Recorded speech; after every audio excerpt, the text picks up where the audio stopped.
qui vont ensuite faire les calculs sur ces machines-là, enfin sur ces opérandes-là. Donc tout va dépendre étroitement de l'organisation mémoire de la machine. Et ce qu'on avait vu, c'est que vu la vitesse des bus et vu la vitesse des processeurs, clairement il y avait un déséquilibre fort et on ne pouvait pas simplement baser une architecture sur un processeur et un bus qui permettait d'accéder à la mémoire. Donc en fait, ce qu'ont fait les constructeurs, c'est d'introduire ce qu'on appelle une hiérarchie mémoire. Et cette hiérarchie mémoire, on la représente souvent sous la forme d'une pyramide comme ça, où en haut de la pyramide, on va trouver des composantes qui sont en petit nombre. Lorsque la représentation sous la forme de la pyramide, il faut associer ça à la surface associée à chacun des segments. Donc dans la partie haute, sur la pointe, en fait, il y a très peu de composantes qui sont en revanche des composants extrêmement rapides, essentiellement ce qui s'appelle des registres, donc qui sont disponibles au niveau de la carte processeur. Et puis un petit peu plus loin, il va y avoir ce qu'on appelle un cache. Alors ça, c'est peut-être un terme dont vous avez déjà entendu parler, qui va être une mémoire plus rapide, quasiment aussi rapide que les registres, mais en volume supérieur, en capacité de stockage supérieure. Et puis là, au cours du temps, les constructeurs ont rajouté des niveaux. Alors là, sur le schéma, j'ai représenté level 1, level 2. Sur certaines machines, ils sont allés jusqu'à mettre 3 niveaux de cache. Généralement, ce qui est fait, puisqu'aujourd'hui, on a plusieurs cœurs de calcul sur un même processeur, c'est le cache de niveau 1, il est généralement privé au cœur, et puis ensuite, les caches de niveau supérieur sont possiblement partagés par les cœurs ou une partie des cœurs qui sont disponibles sur le processeur. Donc là, on a le cache, et puis si on descend dans cette hiérarchie mémoire, sur une machine, sur un nœud de calcul, on a la mémoire qui est partagée par les différentes cartes, donc on va appeler la mémoire locale, qui est celle qu'on a considérée précédemment. Et puis sur une machine à mémoire distribuée, les données peuvent être aussi stockées dans la mémoire d'un nœud voisin, et donc là, on va avoir de la mémoire déportée remote qui pourra contenir des données auxquelles le processeur pourra éventuellement accéder pour faire des calculs dessus. Et puis on verra quels sont les mécanismes, quels sont les paradigmes de programmation qui permettent de faire ça. Et puis si on descend encore un petit peu sur cette hiérarchie mémoire, on va retrouver le disque. Et ça c'est essentiellement parce que les machines aujourd'hui ont ces systèmes de gestion virtuelle de la mémoire. Et donc lorsque les données que vous référencez ne tiennent pas dans la mémoire, il y a du swap. Et donc les données peuvent être stockées sur le disque. Et puis là, je n'ai pas représenté ça sur ce petit schéma, mais on peut aussi avoir du stockage sur bande. Les data centers, entre guillemets, toutes les données ne sont pas sur disque, elles peuvent être sur bande. Et à ce moment-là, vous avez un petit robot qui va chercher la bande pour la charger. Et la conséquence de tout ça, c'est que... alors, comment ça marche ? Donc, si on regarde en termes de stockage et en termes de vitesse d'accès, alors ça, ce sont des chiffres qui sont évidemment assez variables dans le temps. Ici, j'ai mis une machine qui tournait à 1 GHz. Donc aujourd'hui, on a vu que la plus puissante aujourd'hui tournait plutôt à 2 GHz, ce qui fait que l'accès à une donnée ne se ferait pas en 1 nanoseconde, mais en demi-nanoseconde. Essentiellement, c'est accès au registre au niveau 1 du cache en un temps de cycle. Et donc ça c'est bien réglé parce que c'est en un temps de cycle qu'on est en capacité de faire une opération. À partir du moment où la donnée qu'on cherche à accéder, elle ne se trouve pas dans le cache de niveau 1 mais dans le cache de niveau 2, il faut généralement de l'ordre de 10 temps de cycle. Donc là vous voyez que vous prenez déjà un facteur 10 si vous allez chercher une donnée qui ne se trouve pas au bon endroit.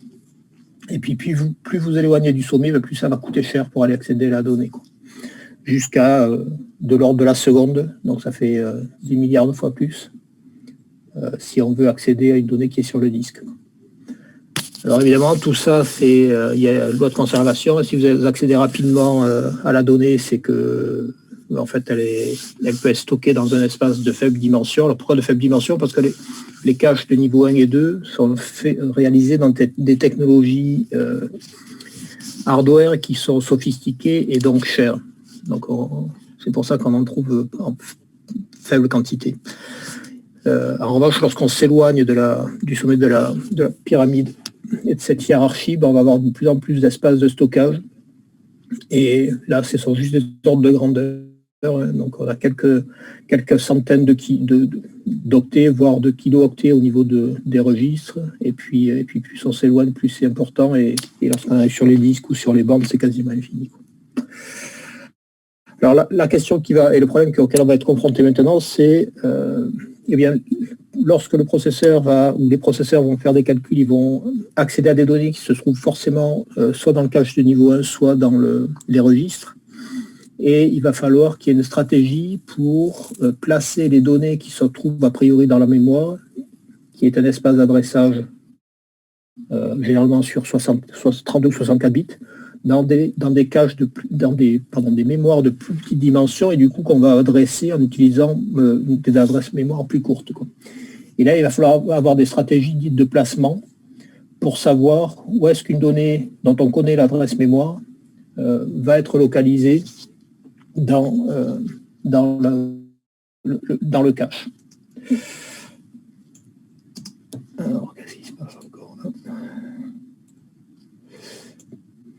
Et en fait, ces stratégies de placement, elles vont être guidées par des observations qui ont été faites sur des codes de calcul classiques, et généralement sur les codes de calcul.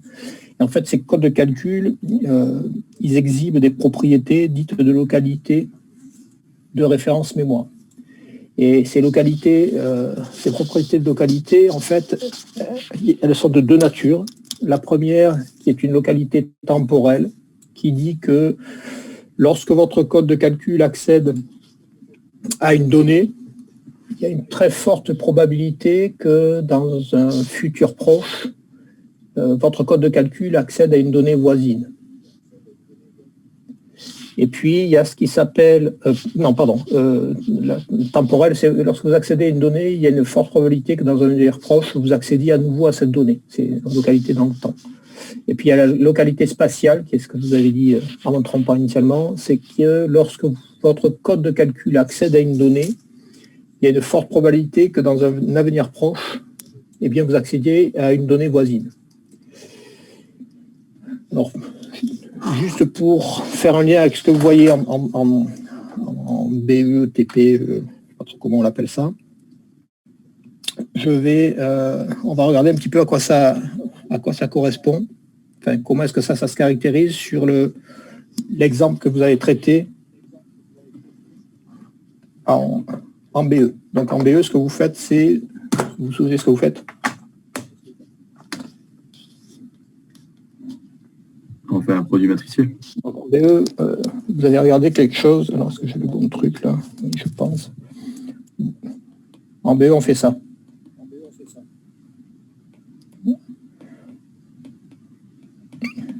Bon, et puis on a pris des matrices qui étaient carrées. D'accord ? Et la façon de faire ça, c'est, si je le redessine, je dis que ma matrice C, c'est le produit de A et de B. D'accord ? Et ma matrice C, lorsque je veux travailler sur l'élément IJ, matrice, eh bien, je vais faire le produit scalaire de cette colonne de B par cette ligne de A. D'accord ? Et lorsque je fais le produit scalaire, vous voyez que, et si ma matrice est stockée en format color major, ça parle à tout le monde ça, color major ? Ça veut dire que les éléments qui se suivent dans une même colonne sont consécutifs, contigus en mémoire. D'accord ? Donc, lorsque vous allez faire le produit scalaire entre la colonne J de B et la ligne I de A, vous voyez que vous allez parcourir en fait la colonne de B. Et en parcourant la colonne de B, lorsque vous accédez à un élément de cette colonne, à l'itération suivante de votre boucle de produit scalaire, en fait, vous allez accéder à l'élément suivant.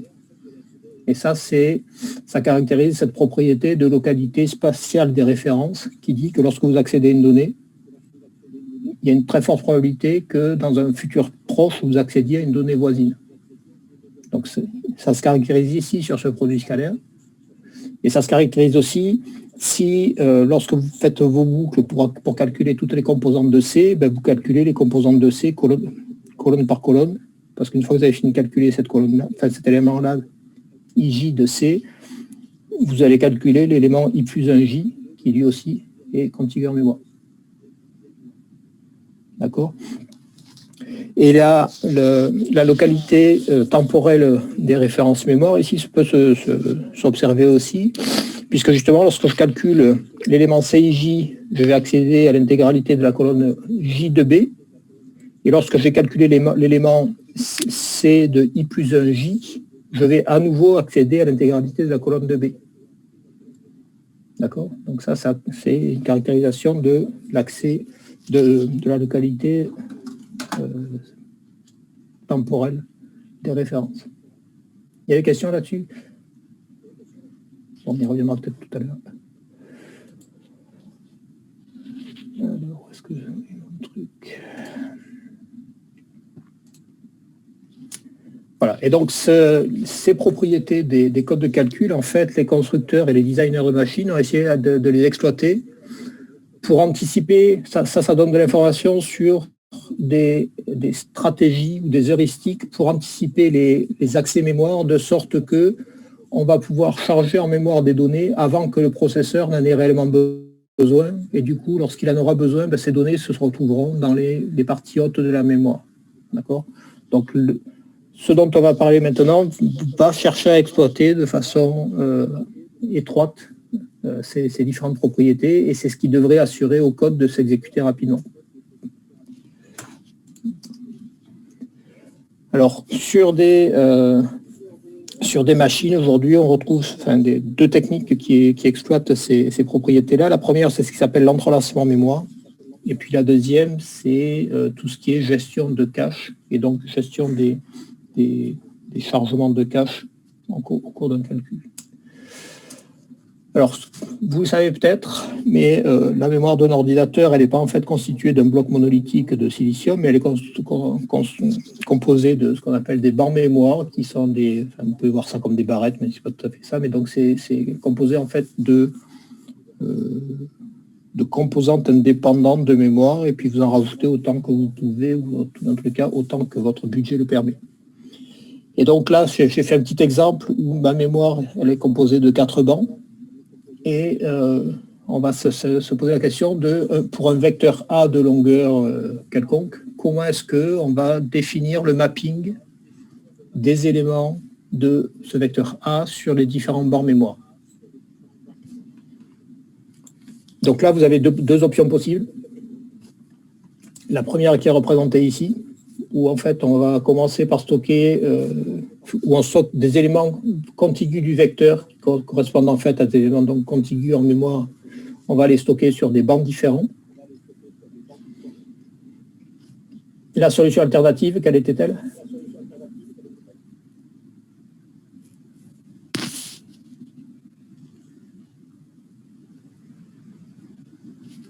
De les en gros la dual.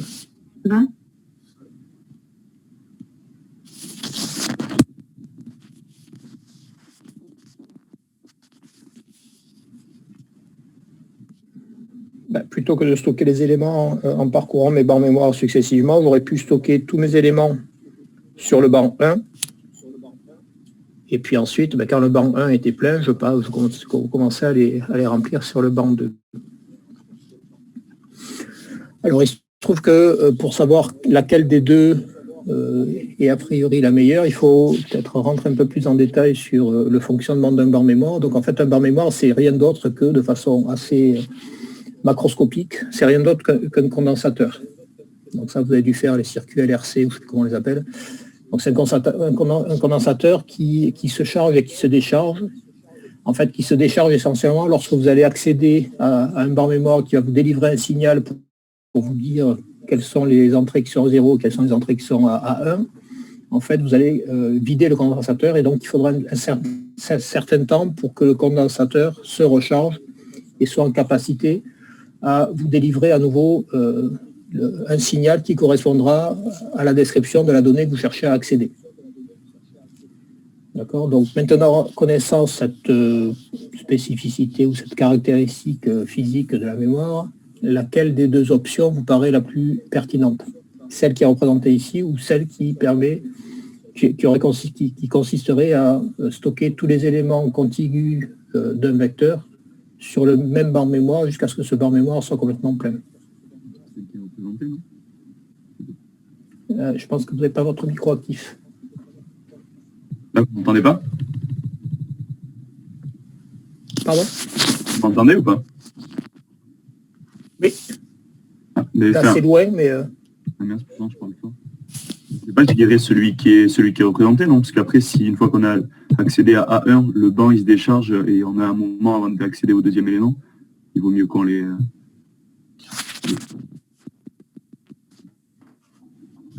Oui, tout à fait. Attendez, moi j'ai un écho là parce que je pense que j'ai dû brancher mon casque. Je sais pas comment je vais faire ça. Ah, qu'est-ce qui se passe là?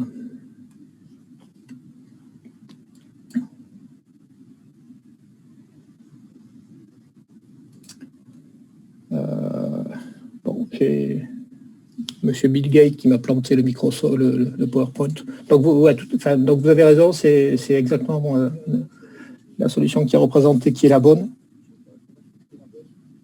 Et pour la raison que vous avez évoquée. Alors désolé, je vais être obligé de me déconnecter, de me reconnecter. Restez là, je reviens. Enfin, j'espère que je ne vais pas être obligé de vous mettre dehors. Quitter la réunion. Qu'est-ce que c'est?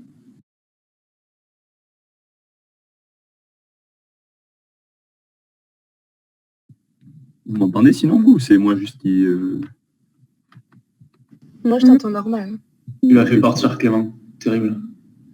Génial.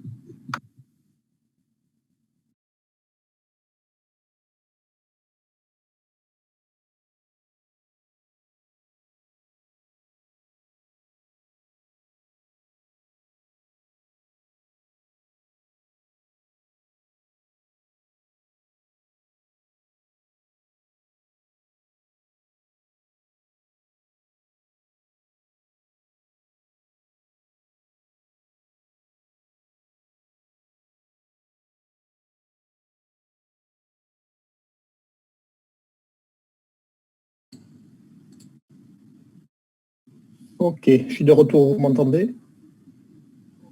Oui, oui, on vous entend.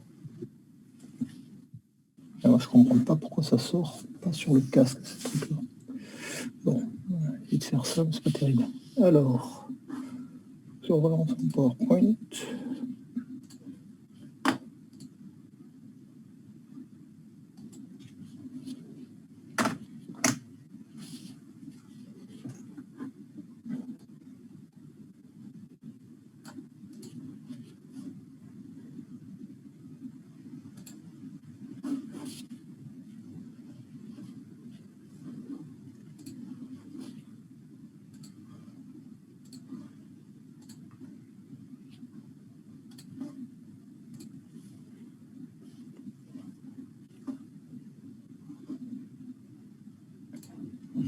Voilà.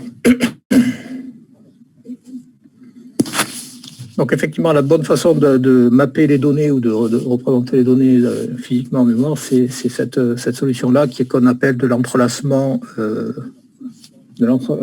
mémoire. Donc on va regarder un petit peu sur l'exemple très académique, en fait, pourquoi c'est une bonne idée, comment est-ce qu'on peut être amené un petit peu à jouer à partir dans le code sur la représentation qu'on va faire des données pour essayer d'éviter certains problèmes. Donc un peu de vocabulaire pour briller en société. Donc ce qu'on va appeler le temps de cycle de banc, c'est le temps, l'intervalle de temps pendant lequel vous ne pourrez pas accéder à des données qui sont situées sur le même banc mémoire. C'est essentiellement le temps physique nécessaire au rechargement de la capacité qui délivre l'information stockée sur le banc mémoire en question. On va parler de conflit de banc lorsque le code qu'on utilise cherche à accéder à deux données qui sont situées sur ce banc mémoire dans un temps qui est inférieur au cycle de banc. Donc là, ça va être une situation où votre processeur ne pourra pas faire de calcul parce qu'il va être bloqué en attendant que la mémoire lui envoie les opérandes dont il a besoin. Et puis ensuite, il y a un autre terme dont vous avez peut-être déjà entendu parler, qui est le stride. Donc le stride, c'est la distance entre deux références mémoire. Donc typiquement, alors, si on revient sur notre exemple de produit matrice-matrice, et qu'on a une matrice qui est stockée en color major, si vous accédez à des éléments dans la même colonne, vous allez avoir un stride qui est égal à 1. Et si vous accédez à des éléments, vous voyez pourquoi le stride est de 1 lorsque j'accède à des éléments qui sont dans la même colonne et que ma matrice est stockée en colonne major. Parce que par définition, une colonne major, c'est mes éléments dans la même colonne sont consécutifs en mémoire. Donc si j'accède à deux éléments qui sont sur la même colonne, la distance en mémoire est de 1. Et donc j'ai un stride de 1. Maintenant, si sur cette même matrice, j'accède à deux éléments qui sont qui sont sur la même ligne, consécutifs sur la même ligne, quel va être le stride dans ce cas-là?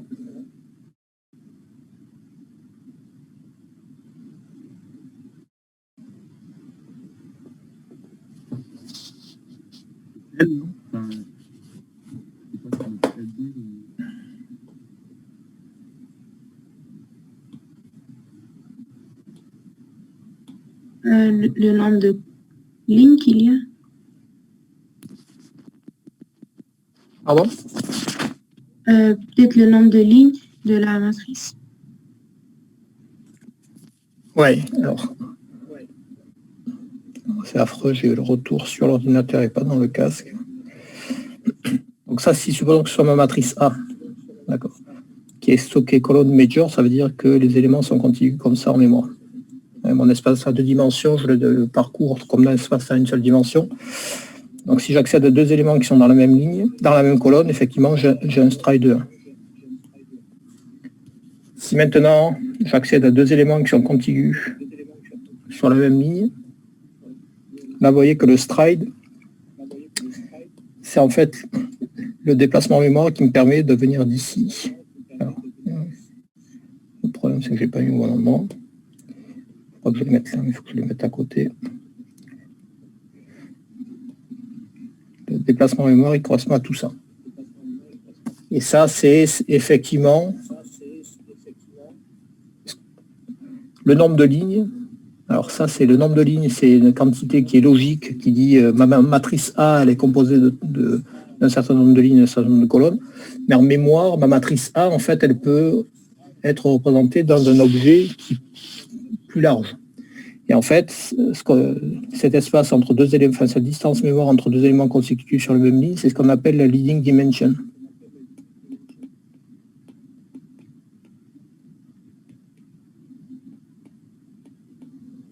Et du coup, logiquement, si j'ai une matrice qui est NN, en fait, ma leading dimension de A, elle est supérieure ou égale à N.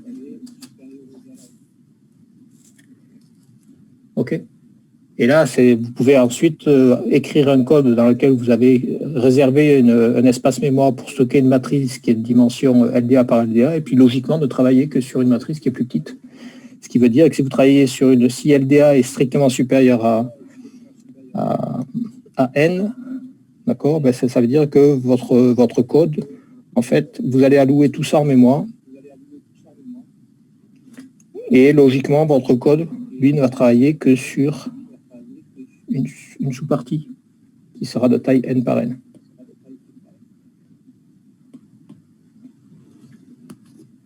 OK.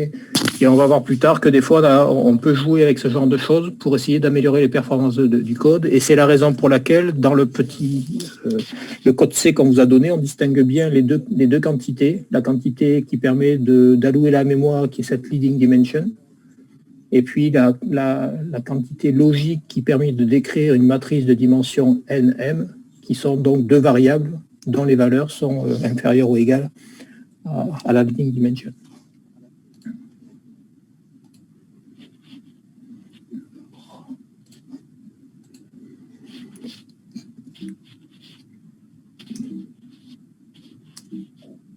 Non, ça passe pas. Voilà, donc là on va supposer qu'on a une mémoire qui est extrêmement simple, qui est composé que de 4 bancs. On va supposer qu'on a un temps de cycle de banc qui est 3 temps de cycle et que bien on a une mémoire qui est entrelacée. D'accord. Et puis là, on prend, alors ça c'est du pseudocode, je ne sais pas quel langage, le langage que vous voulez, enfin, sur lequel il y a, en fait là, en l'occurrence c'est quelque chose qui ressemble plutôt à du Fortran. Donc on déclare un tableau à 2 dimensions qui est une matrice 4 lignes, 2 colonnes. Et puis on va y accéder. Donc là, est-ce qu'on y accède ligne par ligne, colonne par colonne à la matrice, petit a.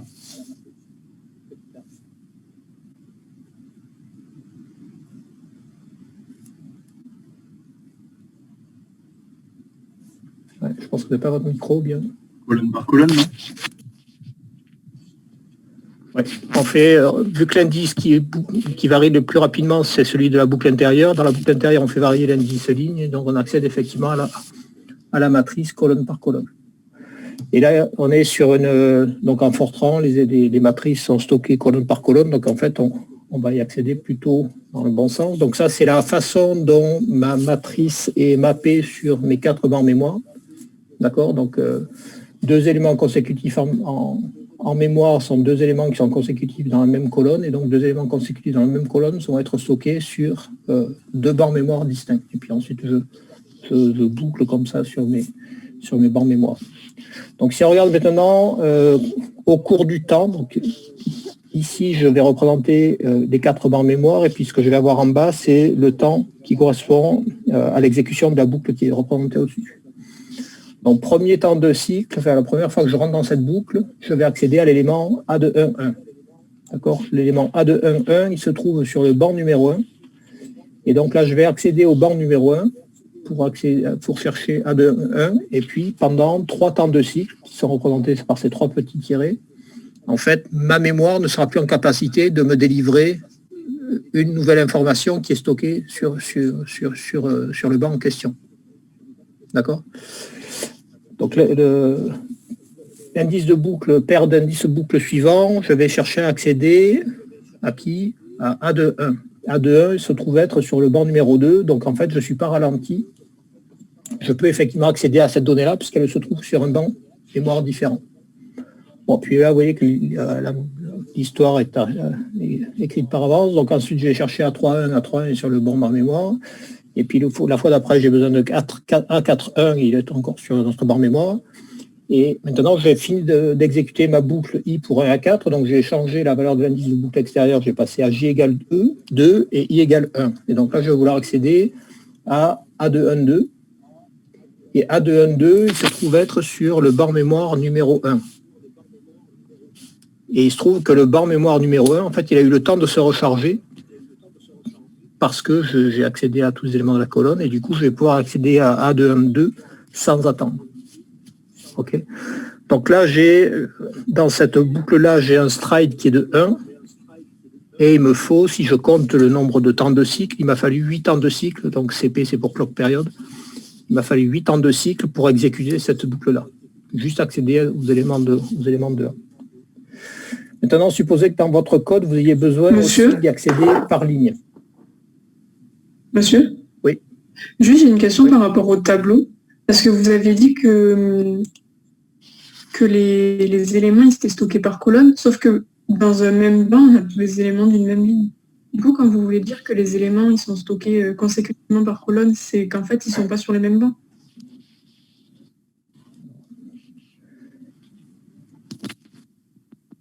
J'ai dit que les éléments consécutifs en mémoire étaient des éléments qui étaient dans la même colonne. D'accord ou pas? Mais du coup, la notion de consécutif en mémoire, c'est pas lié à la notion de banc? Allez-y, oui. La notion de consécutif en mémoire, c'est pas lié à la notion de banc, du coup. C'est pas lié à quoi? À la notion de banc mémoire. Disons que c'est lié dans le sens où des éléments qui sont consécutifs en mémoire sont forcément sur des bancs mémoire différents.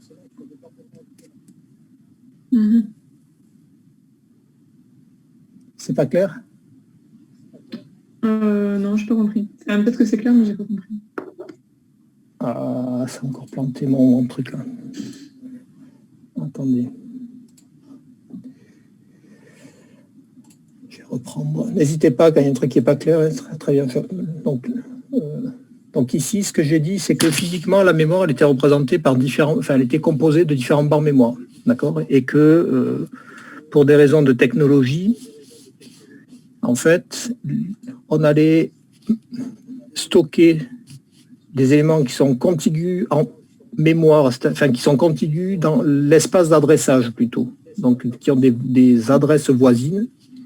On va les stocker sur des bancs physiques différents. Et donc la notion de contiguïté mémoire, c'est au sens de voisine dans l'espace d'adressage. Peut-être, j'ai peut-être pas été clair là-dessus. C'est plus clair? Oui, ça va, merci. Okay. Donc voilà, contigu en mémoire, c'est au sens, oui, c'est au sens de la logique des adresses mémoire. Donc si on reprend cet exemple-là, donc dans mon code, j'ai besoin d'accéder à ma matrice, à un tableau colonne par colonne, donc là ça se passe bien. Et puis maintenant, il va falloir que j'y accède ligne par ligne. Et ça arrive si vous avez, il y a certains schémas, quand vous travaillez sur, par exemple, sur des grilles qui sont régulières, des grilles de ce que vous voulez. Lorsqu'on travaille sur des grilles cartésiennes, en général, on aime bien représenter ça sous la forme de tableaux plusieurs dimensions. Et puis, ces grilles, on a parfois besoin de les parcourir par ligne, par colonne.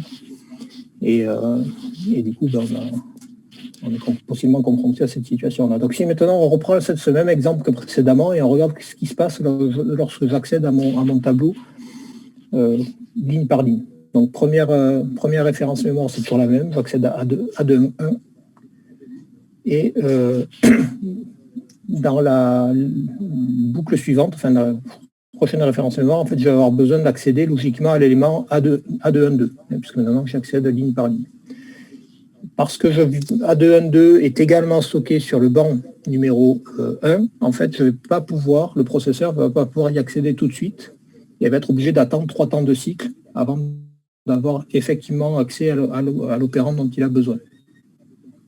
D'accord? Donc là, j'ai ce que j'ai introduit là précédemment, j'ai un conflit de banc, et donc je paye le temps de cycle de banc d'attente avant d'accéder effectivement à la donnée.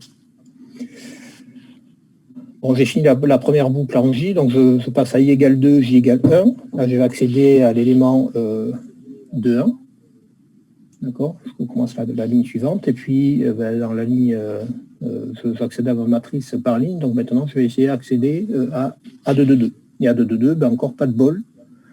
Lui, je vais attendre 3 temps de cycle pour pouvoir, avant que la mémoire soit en capacité de me délivrer l'information dont j'ai besoin. Et puis ensuite, j'ai besoin d'accéder à A31. Alors, A31 est sur le banc numéro 3, donc là, je n'attends pas. J'accède au temps de cycle suivant. Et puis, vous voyez que l'histoire se répète, mais une fois sur deux, je suis bloqué parce que je viens juste d'accéder à une donnée qui se trouve située sur le même banc mémoire et que du coup, la mémoire ne peut pas me la délivrer et mon processeur va être bloqué. Donc, pour faire exactement la même chose, eh bien, cette fois-ci, j'ai un stride de 4. Et le temps nécessaire pour réaliser ces boucles-là est maintenant de 17 temps de cycle. Donc j'ai pris un facteur 2, juste parce que je n'accédais pas à mes données de façon régulière. Et donc je violais cette propriété de localité spatiale des références. Et donc le système mémoire n'a pas été pensé pour cette situation-là. Et donc il dysfonctionne au regard de la performance. Donc, question, qu'est-ce que j'aurais pu faire pour essayer de me retrouver dans cette situation-là, qui est une fois sur deux, je n'ai pas de bol, je vais taper dans une zone mémoire dans un banc mémoire auquel je viens juste d'accéder.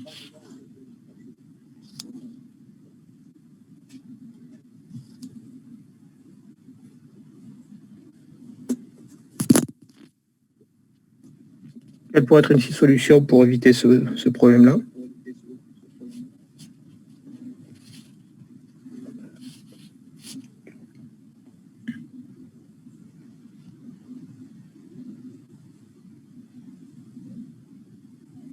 On peut travailler en parallèle, non? Pardon? Enfin, j'entends pas parce que je sais pas pourquoi Travailler en la parallèle. sortie se fait sur un ordinateur qui est pas terrible et du coup... Oui. Des idées. Alors, généralement, ce qu'on me dit, c'est on transpose.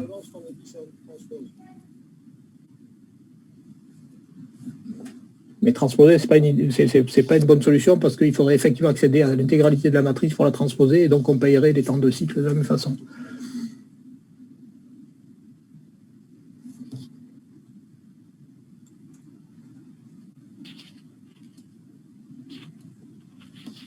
Donc ça, c'est la façon dont ma matrice est stockée en mémoire. J'ai déclaré une matrice A42 et donc elle est représentée comme ça en mémoire. Et sur le petit dessin que j'avais fait précédemment, j'avais fait le distinguo entre 4, dans ce cadre-là, qui correspond au nombre de lignes sur lequel mon algorithme a besoin de travailler sur une matrice A42. Mais pour autant, cette matrice qui logiquement est taille A42, je pourrais la représenter en la stockant en mémoire dans une matrice un petit peu plus grande. En particulier, si je la représente sous la forme d'une matrice A52, donc là, A52, ça veut juste dire que je vais prendre un peu plus de mémoire. Vous voyez que maintenant, si je rajoute une ligne de stockage, ben, je vais décaler les choses en mémoire, puisque les choses sont mappées de façon circulaire en balayant l'intégralité de la zone mémoire allouée à la donnée. Maintenant, j'ai mon élément 1.1 et 1.2 qui sont sur des bancs mémoire différents. Et de la même façon, ben, les B2.1 et B2.2 sont sur des bancs mémoire différents. Donc ça, c'est une des raisons qui justifie que dans des codes de calcul, généralement, on distingue vraiment ce qui permet de déclarer la variable et donc qui va avoir un effet sur sa représentation et son mapping mémoire, des données logiques qui permettront de travailler dans cet espace mémoire et donc qui peuvent n'utiliser qu'une sous-partie de l'espace mémoire que j'ai déclaré et qui m'a été attribué lorsque j'ai déclaré l'objet sur lequel je voulais travailler. Je peux toujours déclarer des matrices qui sont légèrement plus grandes que celles sur lesquelles je veux effectivement travailler. Et en fait, très souvent, c'est ce qu'on est amené à faire pour éviter d'avoir ce type de problème qui apparaît. Et ça, vous pourrez jouer en BE. Hein. Vous verrez que si vous jouez sur le LDA, LDB, LDC, en prenant des choses qui sont pas des puissances de 2, parce que généralement, il y a toujours des puissances de 2 qui traînent sur une machine. Donc avoir des dimensions principales qui sont des puissances de 2, c'est généralement pas une bonne idée. Et même si, logiquement, on a besoin de travailler sur des objets dont le nombre de lignes, le nombre de colonnes sont effectivement des puissances de 2. Donc là, je vous ai montré un petit exemple qui était juste, qui tenait sur un slide PowerPoint. En pratique, donc ça, c'était des exemples sur une machine NEC. Si on faisait des accès lignes versus des accès colonnes, donc on violait la propriété de localité spatiale des références, eh bien les accès en temps étaient 100 fois plus lents. Donc lorsque vous avez un facteur 100, c'est juste monstrueux. Si vous voulez gagner le facteur 100 après par votre méthode numérique qui est rusée, vous allez pouvoir bosser un certain temps, quoi. Et alors que là, c'est juste, le problème peut se régler essentiellement. Là, vous voyez que c'était sur une matrice dont la leading dimension était de 4096, qui était exactement le nombre de bancs qui était disponible sur la machine en question. Et pour éviter ce facteur 100, ben, il suffit de la matrice en question. Même si on veut logiquement travailler sur une matrice de taille 4096, il faut juste la déclarer en mémoire à la déclaration de taille 4097. Vous voyez le distinguo que je fais entre les deux, entre la leading dimension à la déclaration de l'objet matrice qui va contenir la matrice sur laquelle mon code va logiquement accéder pour faire le calcul qui m'intéresse. Systématiquement, on accepte éventuellement de perdre un peu d'espace mémoire, mais cet espace mémoire qu'on perd, en fait, il a pour effet de faire gagner en temps de calcul. Donc c'est un petit peu de gâchis mémoire, mais c'est en fait un investissement sur le temps. Oui. Je suis pas sûr d'avoir bien compris. En gros, B, c'est juste A, mais vous avez rajouté une ligne de 0, quoi. Excusez-moi, j'entends vraiment super mal. Oui, parlez le chouïa plus fort. Vous m'entendez ou pas? Ouais, là, je vous entends. Et en fait, B, c'est juste la matrice A, à laquelle vous avez rajouté une ligne de 0. C'est ça. C'est juste la matrice, oui, pardon. Donc, B, c'est juste dire en fait, c'est pour dire que si ma matrice A, je ne l'avais pas déclarée 4,2, mais je l'avais déclarée 5,2, en fait, la gestion mémoire aurait tout décalé en mémoire, parce que j'ai rajouté une ligne. Et donc maintenant, si je veux toujours travailler sur une matrice qui est 4 lignes, 2 colonnes, je peux très bien la représenter dans ma matrice qui est 5 lignes et 2 colonnes, en sacrifiant la dernière ligne de la matrice que j'ai déclarée et que j'ai allouée en mémoire. Est-ce que sur notre ordi, on peut accéder à combien on a de bancs, la longueur des bancs et le temps de, comment dire, où le banc se décharge? Alors ça, si vous prenez la doc, effectivement, vous l'avez. Par contre, si vous faites de l'optimisation de cette nature-là, ça va être super compliqué lorsqu'on vous change la machine. Et du coup, c'est compliqué de refaire un paramétrage complet de votre algo systématiquement lorsqu'on vous change la machine. Et la machine, soit on vous la change régulièrement, et c'est parce que vous travaillez dans un endroit qui est riche, et du coup, il y a de quoi changer régulièrement la machine. Mais ce qui peut vous arriver aussi, c'est que votre code, vous êtes amené à le faire tourner sur différentes plateformes, parce que en fonction de la taille du problème, vous avez l'opportunité de travailler sur différentes machines.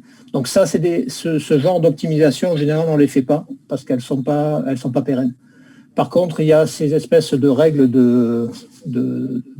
d'hygiène de vie, entre guillemets, qui disent que de déclarer des matrices des tableaux à plusieurs dimensions en prenant les dimensions principales qui sont des puissances de 2, c'est généralement une mauvaise idée. Parce qu'on va être confronté à ce genre de situation. Et ça se rend compte dans la vraie vie. Hein.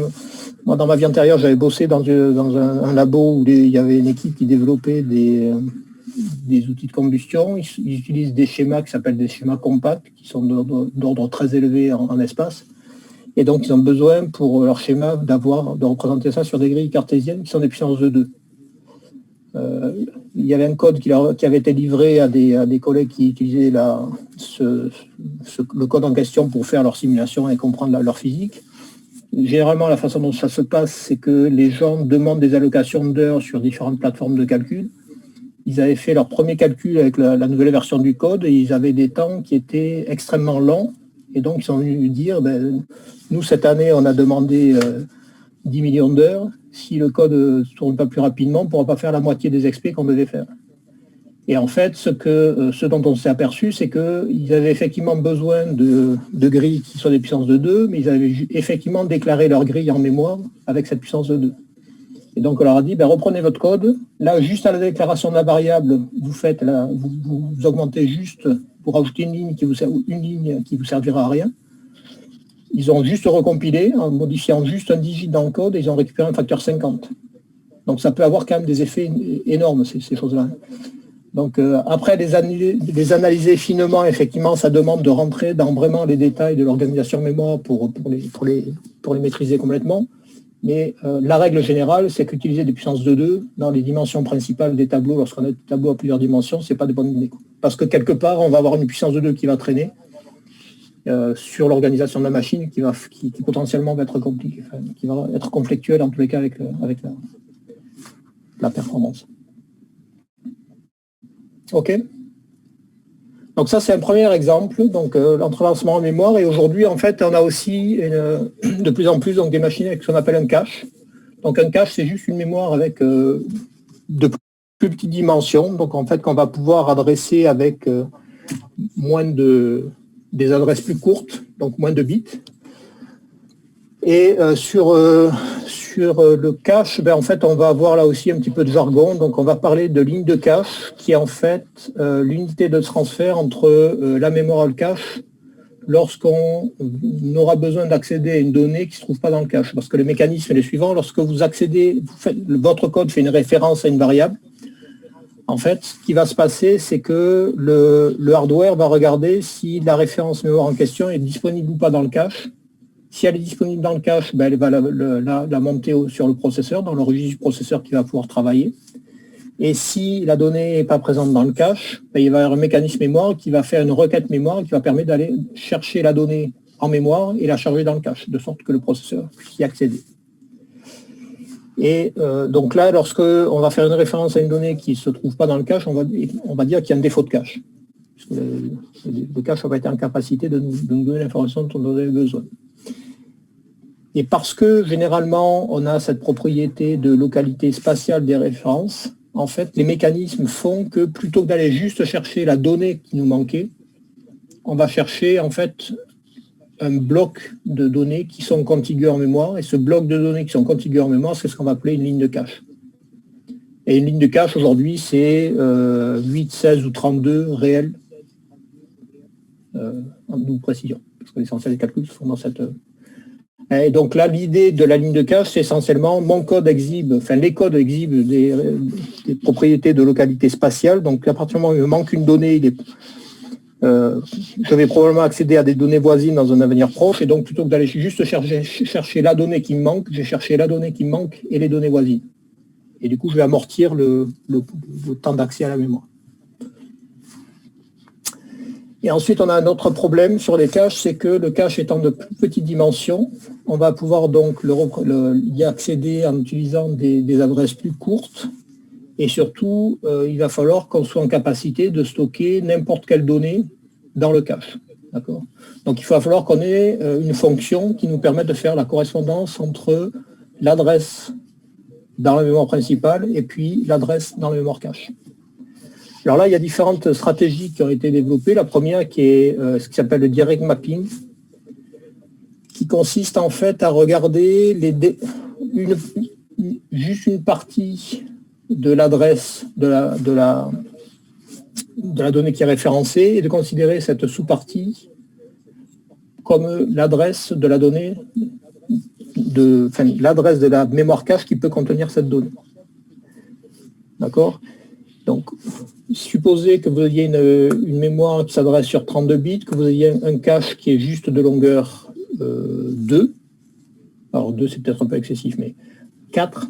Donc, si vous avez un cache de taille 4, ça veut dire que vous avez besoin de combien de bits pour l'adresser? Donc, on est en binaire.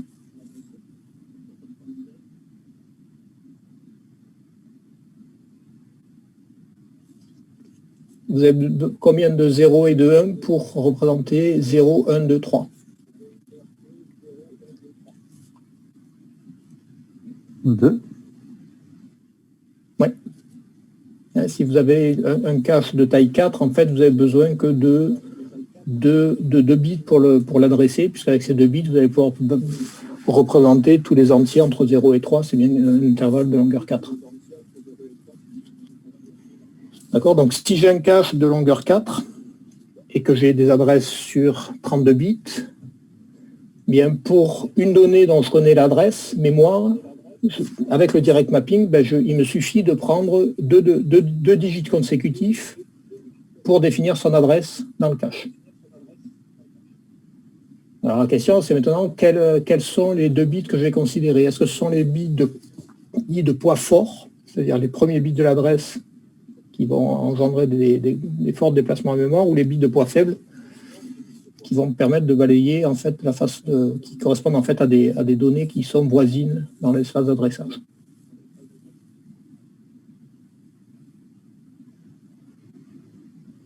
Vous voyez la question?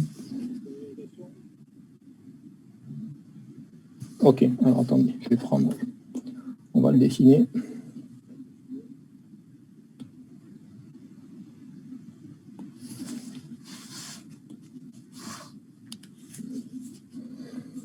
Donc, ma mémoire logique,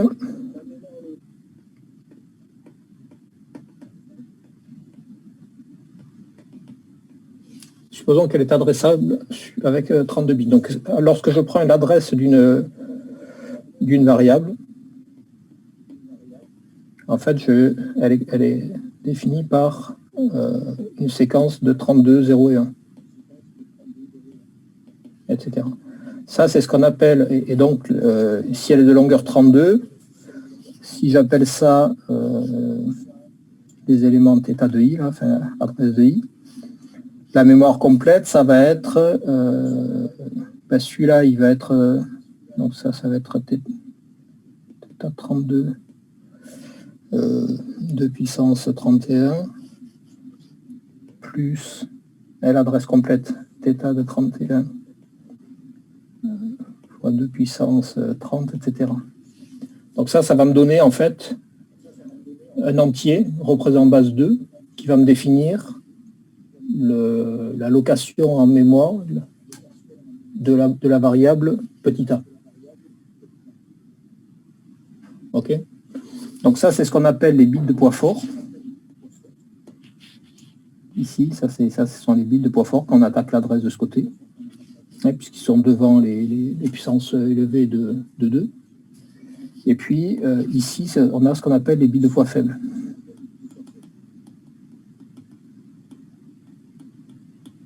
Parce qu'ils sont devant devant du 2 puissance 0. Lui, 2 puissance 0, et puis lui est pour 2 puissance 1, etc. OK? Donc ça, c'est l'adresse en 32 bits de ma donnée. Et puis maintenant, j'ai une mémoire cache. J'ai fait l'hypothèse que j'ai une mémoire cache toute petite qui peut stocker que 4 données. Et donc, la donnée, systématiquement, on va dire que c'est des règles 64 bits. Enfin, 4 données, on va pas rentrer dans ce détail-là. Donc, ma mémoire cache, elle est toute petite. Elle est composée juste de 4 entrées. D'accord? Donc ça va être, la première, elle va être à l'adresse 0, donc ça va être l'adresse 00. Ça va être l'adresse 1. Ça va être l'adresse 2. Et ça va être l'adresse 3 de mon cache. D'accord? Donc pour adresser mon cache,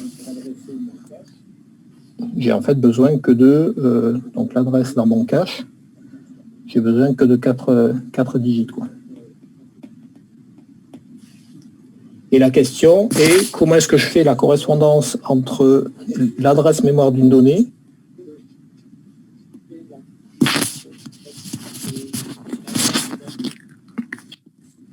et l'adresse dans le cache.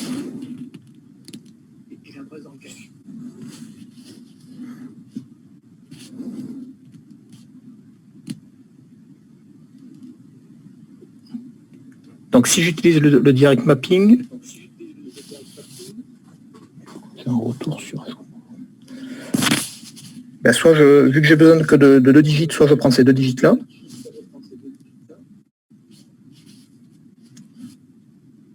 Soit je prends les 2 digits-là. Ou vous pourrez prendre n'importe quel digit à l'intérieur. Mais prenant les situations extrêmes.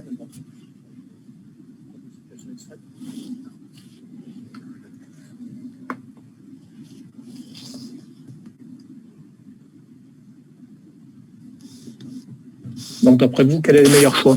On prend les bits de poids fort, c'est-à-dire ceux-là, ou les bits de poids faible qui seraient ceux-là.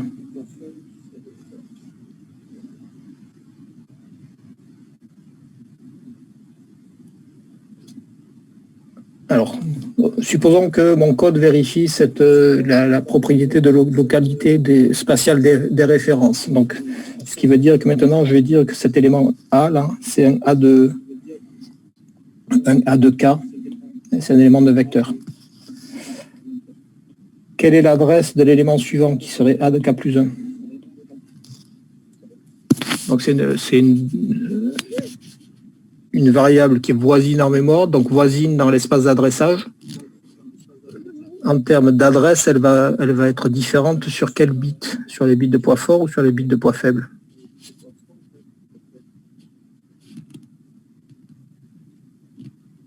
Ceux de poids faible.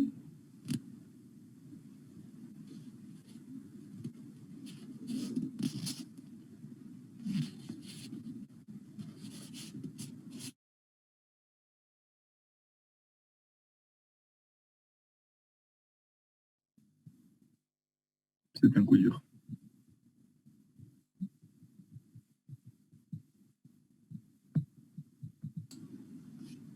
Allô? Oui. Ok, bon. Donc, j'ai perdu la main, je pense que j'ai perdu ce que j'avais dessiné. C'est formidable. Donc je recommence. Je vais accéder à l'élément A2K d'un vecteur. Je prends son adresse sur 32 bits. Bon, c'est une séquence de 0 et 1. Et puis je veux maintenant accéder à l'élément A2K plus 1 parce que mon code, il vérifie la propriété de localité spatiale. Donc lui, il est aussi représenté sur 32 bits. Et où est-ce que ces deux adresses entre l'élément A2K et l'élément A2K plus 1 vont être différentes? Plutôt ici ou plutôt ici? Lorsque je décris l'ensemble des nombres entiers avec des nombres binaires, quand je prends deux éléments entiers successifs en binaire, ils vont différer de quelle partie de leur représentation? Les bits dits de poids fort ou bien les bits dits de poids faible? C'est pareil en base 10. Hein.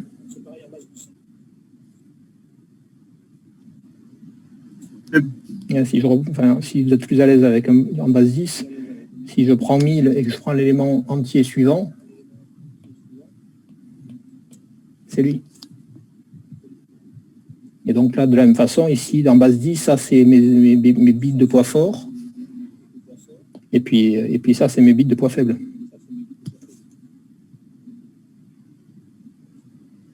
D'accord? Donc en fait, deux éléments contigus en mémoire vont différer sur les derniers digits de leur mémoire, de leur adresse mémoire.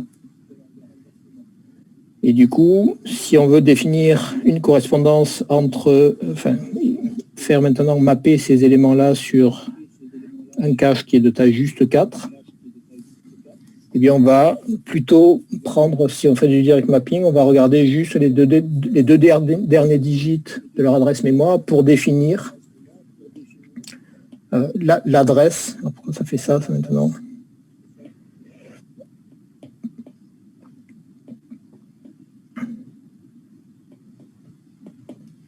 D'accord, c'est donc les deux derniers digits vont me permettre de définir en fait l'adresse dans le cache.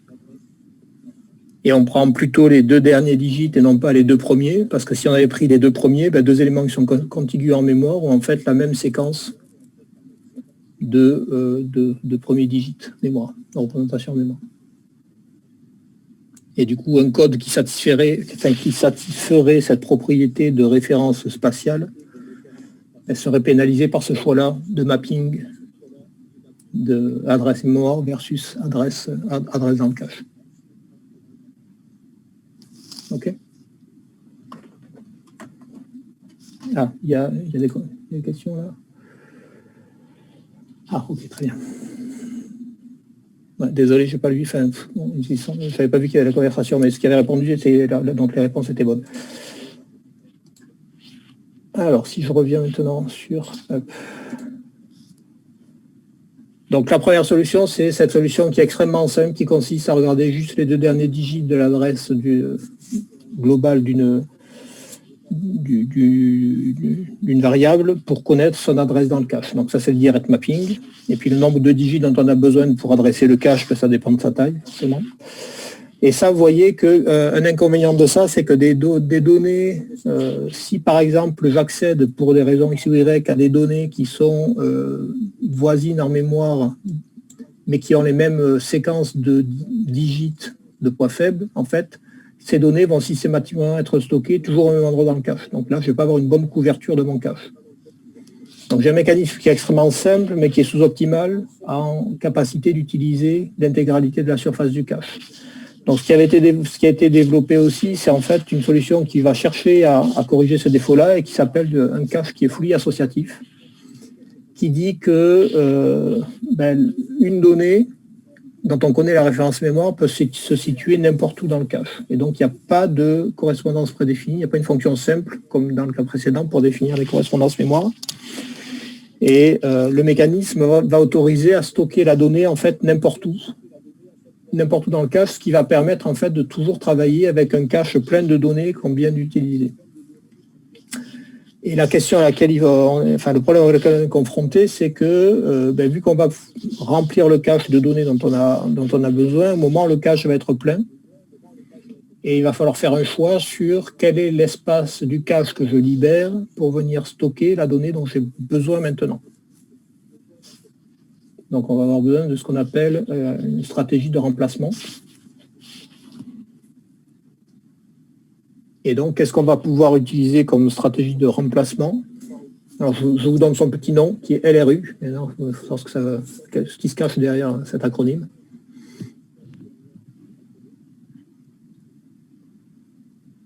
Et on veut avoir une stratégie, alors ce qu'on appelle une heuristique, qui respecte ses propriétés de localité spatiale ou temporelle.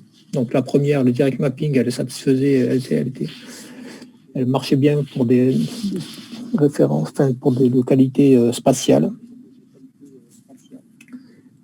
Et là, en fait, la stratégie de remplacement, elle va être efficace pour satisfaire ses propriétés de localité temporelle de référence. Et donc, le LRU, ça signifie Least Recently Used, qui consiste à dire que si votre cache est plein, il faut que vous libériez un élément du cache, et en fait, l'élément que vous allez libérer, que vous allez réécrire en mémoire centrale, c'est en fait l'élément qui a été le moins récemment utilisé. Parce que lorsque votre code, si votre code satisfait cette localité temporelle, ça signifie que lorsque vous accédez à une donnée, il y a une forte probabilité que vous y accédez dans un futur proche. Et réciproquement, donc s'il y a une donnée à laquelle vous n'avez pas accédé depuis un certain temps, il est probable que vous n'y accédiez pas aussi pendant un certain temps. Et donc on va plutôt libérer l'espace dans le cache qui était occupé par cette donnée. Et ça va être un mécanisme qui va être hard-codé ou bien micro-codé, qui va gérer ça pour vous, évidemment. Donc là, on a deux stratégies qui sont super. La première, elle est extrêmement simple parce qu'elle permet d'avoir rapidement la correspondance adresse mémoire, adresse cache. Mais elle a un défaut qui est qu'elle n'a pas nécessairement une couverture maximale du cache. Et l'autre qui est super parce qu'elle est vraiment à l'opposé de la première, qui a une couverture maximale du cache, sauf que il faut chaque fois qu'on accède à une donnée, regarder si elle est dans le cache. Et puis si elle n'est pas dans le cache et qu'il faut la charger, il faut savoir qui c'est qu'il faut virer du cache pour libérer de la place pour la donnée dont on a besoin. Donc on a deux stratégies qui sont bien, mais qui sont quelque part aux deux extrémités du spectre de performance. Et donc, ce qui est fait généralement, c'est comme d'habitude, c'est vous mélangez les deux. Et donc, ce qui est aujourd'hui essentiellement disponible sur les machines, ce qui s'appelle avoir des caches sets associatifs. Donc, en fait, votre cache, vous allez le décomposer en petits blocs, donc en sous-ensembles. Ces ensembles, c'est ce qu'on va appeler des sets. Et ce qui va être fait, c'est connaissant l'adresse d'une donnée avec une stratégie type direct mapping, on va définir l'adresse du set qui peut contenir la donnée. Et donc ce set en fait peut accueillir plusieurs données. À l'intérieur du set, on va faire un placement associatif pour essayer de maximiser la surface du set. Donc vous voyez que c'est une combinaison des deux. Et alors dans le jargon, si vous prenez de la doc de machine, si on vous parle de cache four-way associative, ça veut dire que chacun des sets peut contenir 4 données. Okay, donc on va regarder ça sur un petit exemple. Donc là, je suppose que ma mémoire n'est pas très grosse, ce qui correspond à la réalité aujourd'hui. J'ai pas beaucoup de mémoire. Donc j'ai une mémoire avec ce qui peut héberger 16 entrées, donc j'ai besoin de 4 digits pour l'adresser. D'accord. Et puis, je suppose que j'ai un cache qui n'est pas très gros non plus, qui peut contenir 4 données. Et donc, un cache avec 4 données, j'ai besoin de 2 digits pour l'adresser complètement. Et bien, si je regarde comment se fait ce mapping de la mémoire sur le cache, vous voyez que parce que je fais du direct mapping, je vais considérer que les 2 derniers digits de l'adresse pour définir l'adresse dans le cache. Et donc, toutes les données qui sont ici, qui se terminent par 00, vont forcément partager cette entrée du cache. Ok. Si maintenant je prends toujours ma mémoire de taille 16 et puis toujours un cache de taille 4, mais cette fois-ci mon cache, je dis qu'il est tout set associatif. Donc en fait, mon cache de taille 4, je le décompose en deux ensembles de taille 2. Et donc maintenant, je vais utiliser du direct mapping, vu que j'ai maintenant un cache qui contient que 2 sets, j'ai maintenant besoin plus que d'un digit pour choisir le set dans lequel une donnée va pouvoir être stockée. Et en fait, maintenant, je n'ai plus que regarder le dernier digit de l'adresse mémoire des données pour savoir dans quel set elle peut se trouver.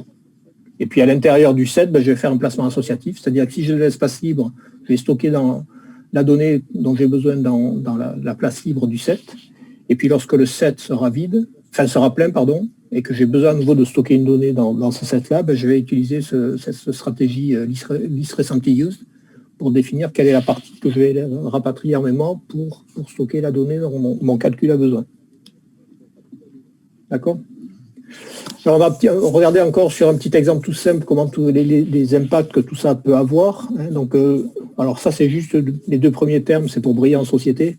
On va parler de cache hit lorsque je vais faire une référence à une donnée qui se trouve dans le cache. Donc là je viens de taper dans le cache. Et puis on va dire que j'ai un cache miss lorsque mon code cherche à accéder à une donnée qui ne se trouve pas dans le cache. Et donc le mécanisme sous-jacent qui va être implanté au niveau mémoire, c'est d'aller chercher la donnée dans la mémoire pour la charger dans le cache. Et en fait, parce que mon code est susceptible de satisfaire à cette propriété de localité spatiale des références, je vais charger la ligne de cache qui contient la donnée en question.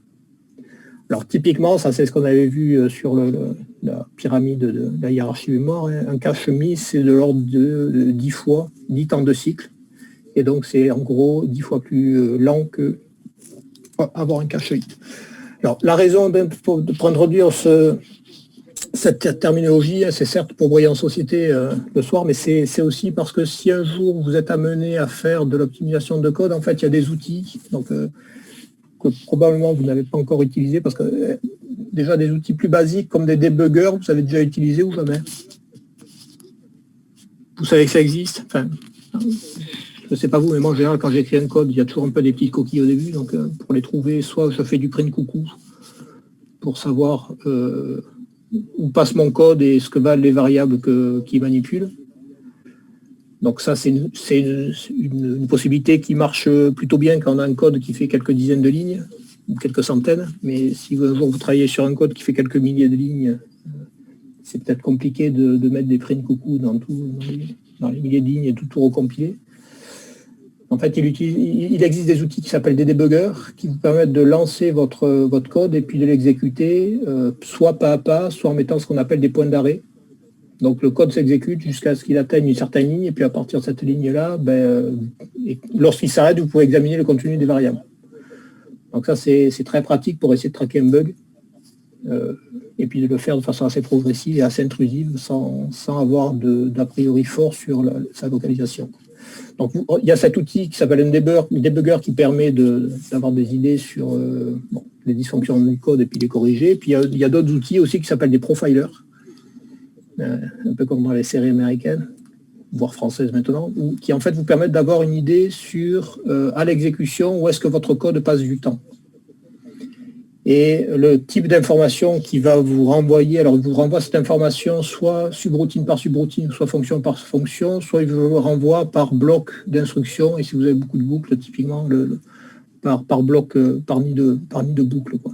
Et le type d'information qui vous renvoie, c'est le nombre de cache hit et de cache miss. Et ça vous donne une information sur l'agilité de votre code à exploiter effectivement la hiérarchie mémoire. Et donc c'est pour ça qu'avoir entendu parler de ces notions-là, qui n'ont rien de très compliqué, c'est important, parce que si un jour vous êtes amené à utiliser ces outils-là, il va vous parler dans ce langage-là. Alors on va supposer qu'on a un cache qui utilise du LRU, et puis on va supposer que le cache il est quand même tout petit, parce qu'il peut contenir que 2 mots, que 2 entrées, et que chaque ligne de cache est en fait constituée de 2 entrées. Donc c'est un cas extrêmement simple, mais qui est suffisant pour illustrer. Et puis on va reprendre le même exemple que précédemment, c'est-à-dire on va prendre une matrice, 4 lignes de colonnes, qui est stockée colonne major, et on va chercher et accéder par colonne. Alors lorsqu'on commence l'exécution, en fait le cache est vide.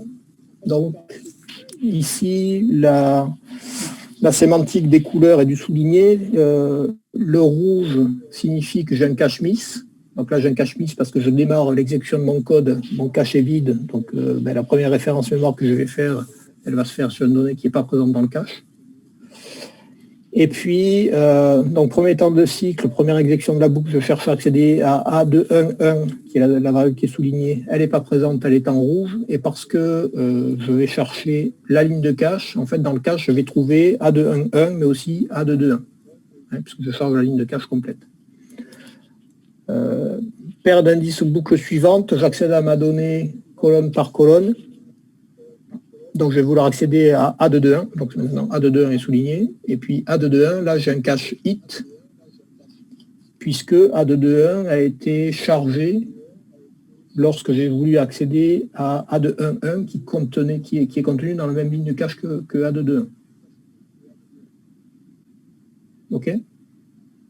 Et là, vous voyez comment va se passer l'histoire en suivant. Ensuite, je vais vouloir accéder à A231. A231 n'est pas dans le cache. Donc, je vais faire du LRU, donc list recently used. Il se trouve que j'ai pas beaucoup de choix. J'ai qu'une seule entrée dans mon cache, parce que j'ai un cache associatif. Je vire la donnée, la ligne de cache. Je charge A231 et la ligne de cache qui la contient. Donc, je charge A231 qui est la donnée sur laquelle j'ai besoin de travailler. Je charge la ligne de cache qui contient A31 et A41. Et donc, le coup d'après, je vais vouloir accéder à A81, et A81, je vais le trouver dans le cache. Je pense qu'en fait, il a été chargé avec A31 qui a conduit au défaut de cache précédent. Et donc là, une fois sur deux, sur mes accès mémoire, les choses vont bien se passer parce que je vais accéder à une donnée qui a été chargée dans le cache lors de l'accès à la donnée précédente. OK? Donc si je regarde, si je compte, j'ai 4 hits, 4 miss, donc ça me fait 44 temps de cycle pour exécuter cette boucle sur cette machine-là qui est un peu bizarre.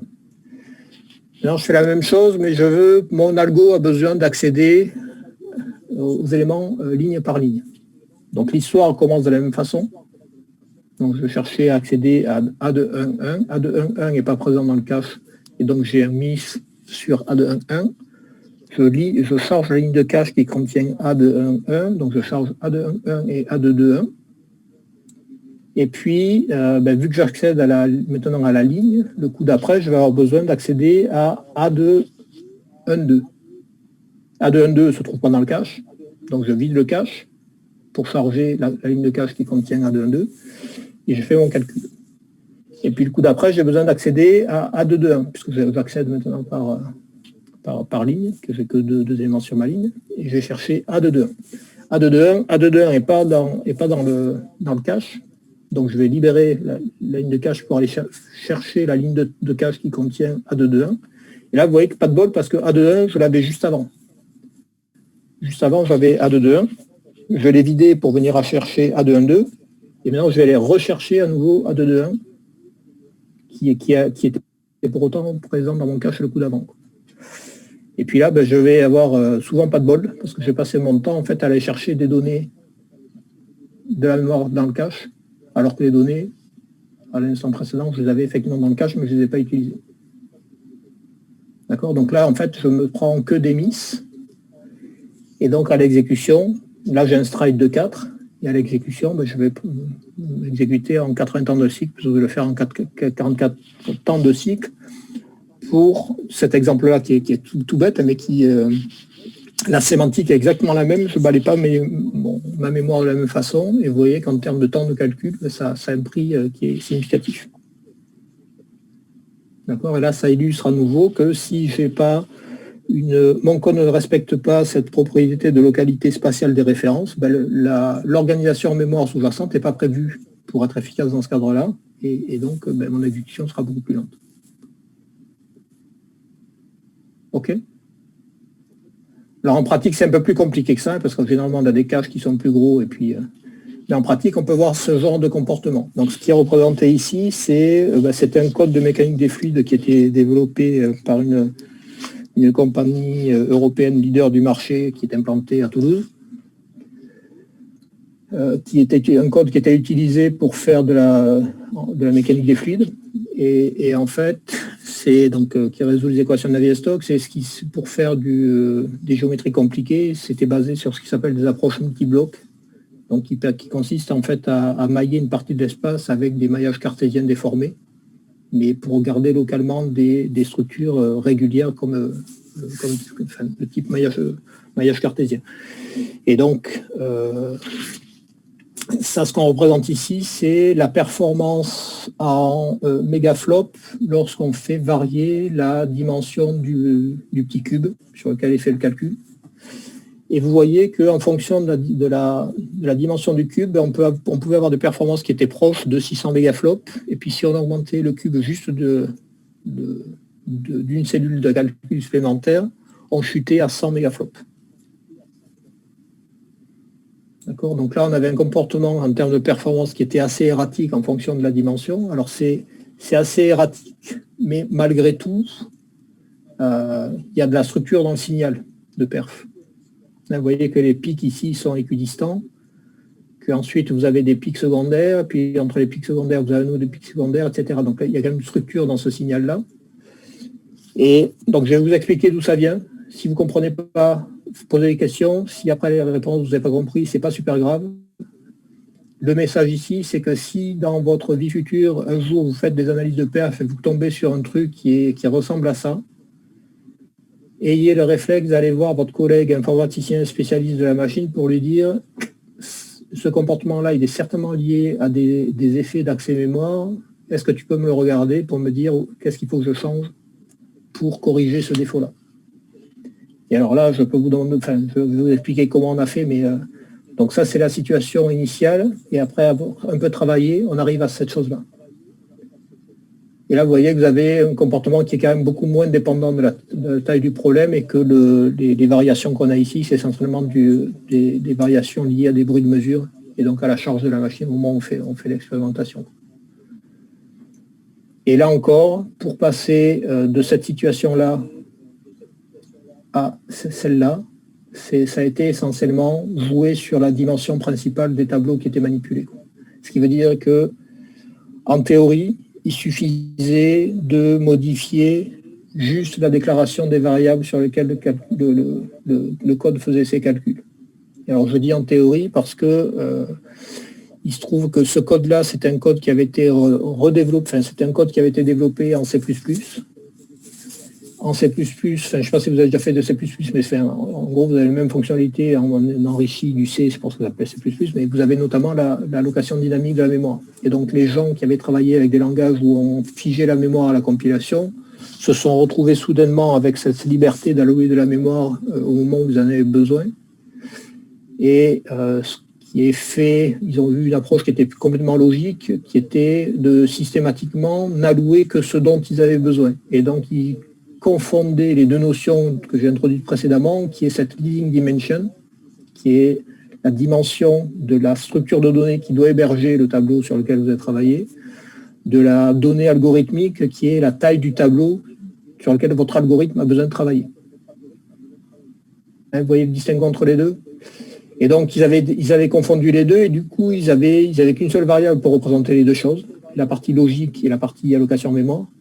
Et donc, une fois que le dysfonctionnement a été identifié et que le remède a été trouvé, en fait, on n'a pas été en capacité de modifier le code tout de suite, parce qu'il fallait repasser tout le code en rajoutant une variable supplémentaire qui était cette leading dimension dans les signatures de fonctions. Et faire ce petit travail, ça peut se faire que essentiellement par un ingénieur, et vous verrez dans quelques... Alors, vous ne le verrez pas sur votre fiche de salaire dans 2 ans, mais vous le verrez le jour où vous verrez un petit peu des projets. L'homme moins ingénieur, c'est quelque chose qui est relativement cher. Et du coup, les petites modifs qui consistaient juste à rajouter des paramètres à chacune des fonctions qui étaient cette paramètre de leading dimension, ça nécessitait 2 à 3 mois d'homme ingénieur pour le faire, pour revalider le code, etc. Et donc, ça a attendu quelques mois qu'un nouveau projet soit lancé pour que ce soit remis à plat et corrigé. Alors, à quoi sont dus ces pics-là? Eh bien, en fait, la machine en question, c'était une machine qui était avec un cache 7 associatif.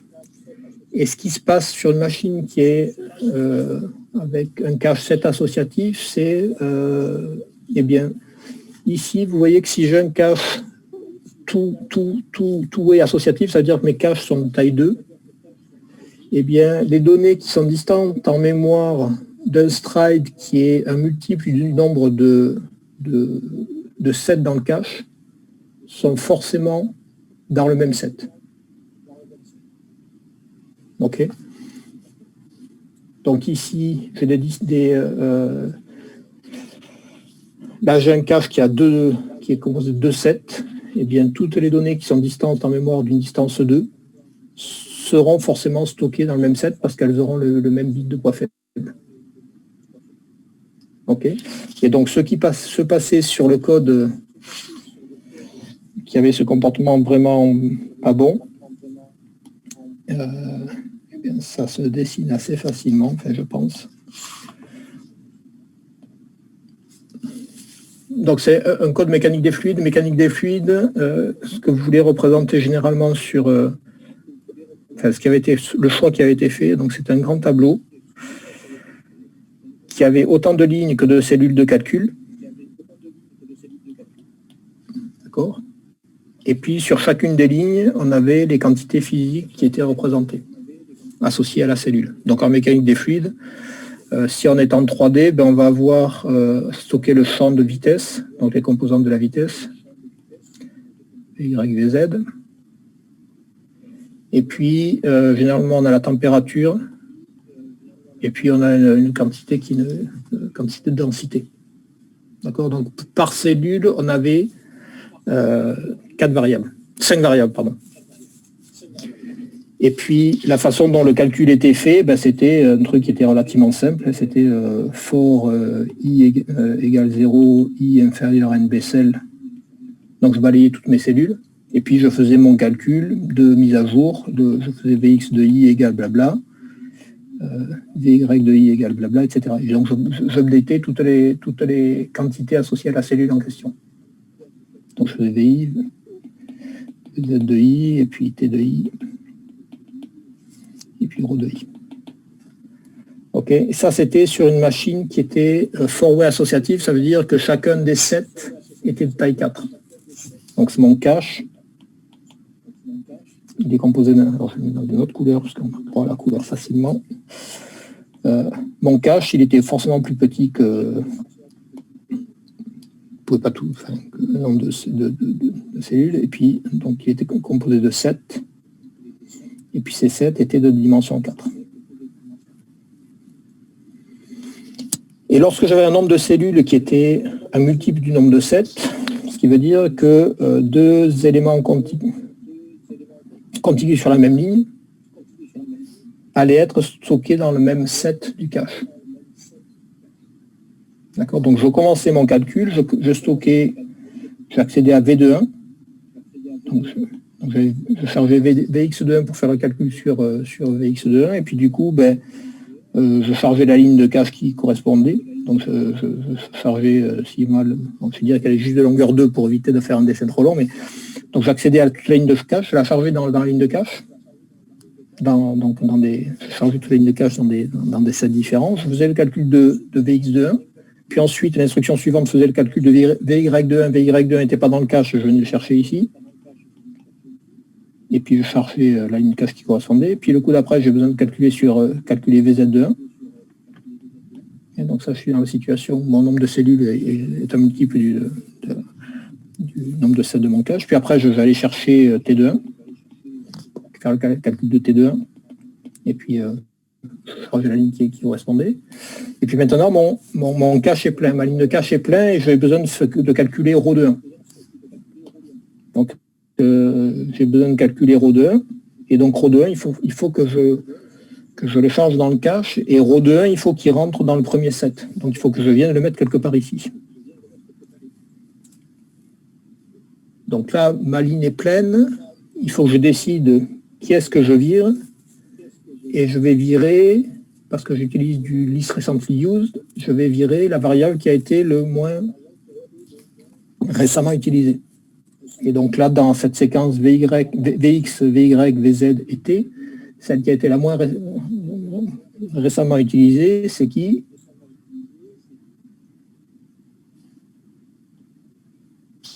C'est elle.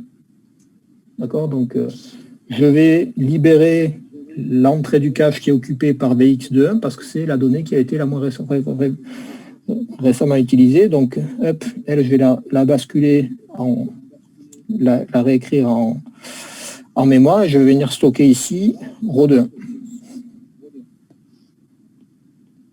Row de 1, puis je charge les suivants. Et puis là, j'ai fini de traiter toutes les quantités associées à ma première cellule. Je vais passer à la cellule suivante. Bon, j'aurais dû commencer à 1 pour 4 instants, mais donc je vais chercher à accéder à V22 pour calculer V22. Donc V22, je vous rappelle, si j'avais gardé l'historique des choses, ici j'avais V21, et puis là j'avais V22. Donc j'ai besoin d'accéder à V22. V22, en fait, elle n'est pas présente. Elle était présente juste avant, mais je libérais le cache pour stocker row. Donc il va falloir que je charge V22 en mémoire. Mais donc V22 a priori dans le deuxième set. Mon deuxième set, il est plein. Puisqu'il a été rempli lorsque j'ai traité ma première cellule. Et il va falloir que je décide qui dans ce set doit être réécrit en mémoire pour pouvoir y charger V22. Donc là, j'ai VY22. Hein. Là, pour l'instant, j'ai VZ22 et là, j'ai T22. Donc maintenant, il faut que je charge V22. V22, il faut que je le charge dans le deuxième set. Et la question, c'est où est-ce que je vais venir le stocker? Où est-ce que je vais venir le ranger? Le set est plein, je réutilise le list recently used. Donc le plus récent, c'est row de 2. Et puis ensuite, c'est T2, VZ et VY. Donc en fait, ce que je vais faire, c'est le moins récemment utilisé, c'est VY. Donc je vais aller le réécrire en mémoire pour pouvoir stocker V2X2 à sa place. Et puis je fais le calcul de VX. Et puis ensuite, je passe à la deuxième quantité que je veux calculer sur ma deuxième cellule, c'est VY de 2. Et là, VY de 2, vous voyez, pas de bol. Je l'avais dans le cache, je viens juste de le libérer parce que il correspondait à une donnée la moins récemment utilisée. Et il va falloir que je vienne la recharger pour pouvoir calculer sur elle. Et donc je vais être obligé de faire un choix de qui libérer dans ce set-là. Et celui que je vais libérer, c'est le moins recently use, c'est donc VZ. Et VZ, vous voyez que je vais le réécrire en mémoire, le coup d'après, je vais en avoir besoin.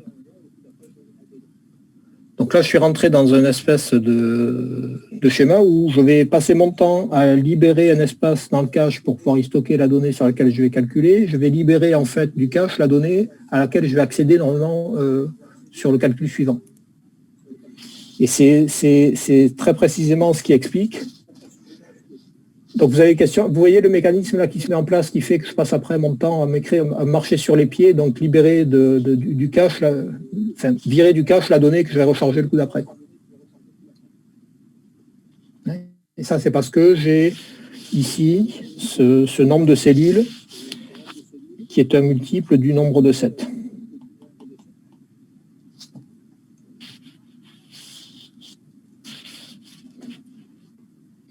Et en fait, c'est très précisément ce qui se passe. Alors, ce qui se passe ici. Alors, ici, quand j'ai des performances qui étaient extrêmement pauvres, c'est chaque fois que j'avais un nombre de cellules qui était un multiple du nombre de 7.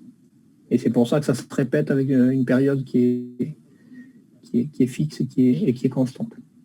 Et ça, c'est le pire des cas. Et puis après, j'ai des pires des cas intermédiaires qui correspondent aux pics qui sont au milieu. Et en fait, la façon de corriger ça, c'était juste de s'assurer que le nombre de cellules n'était pas un nombre...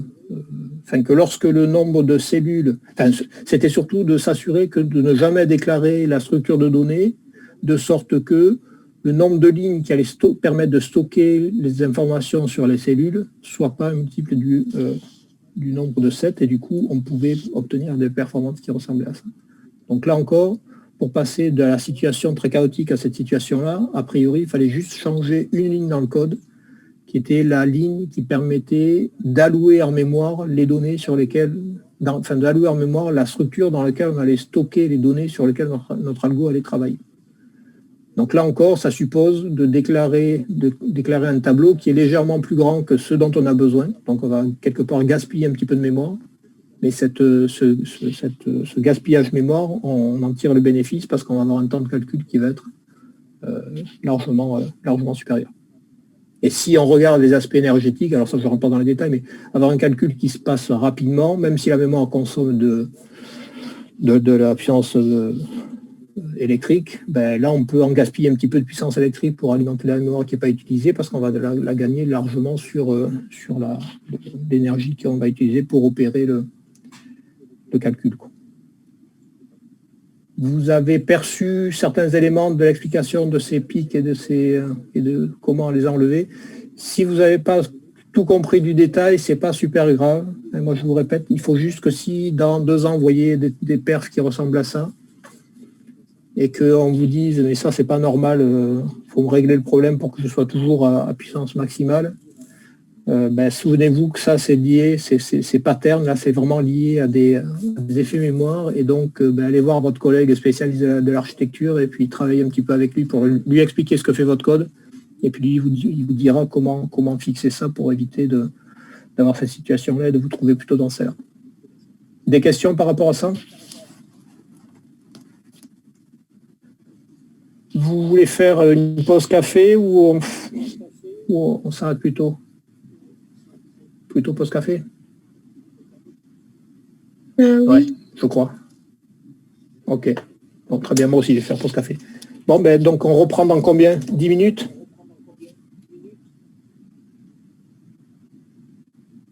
Ok, bon. Hop.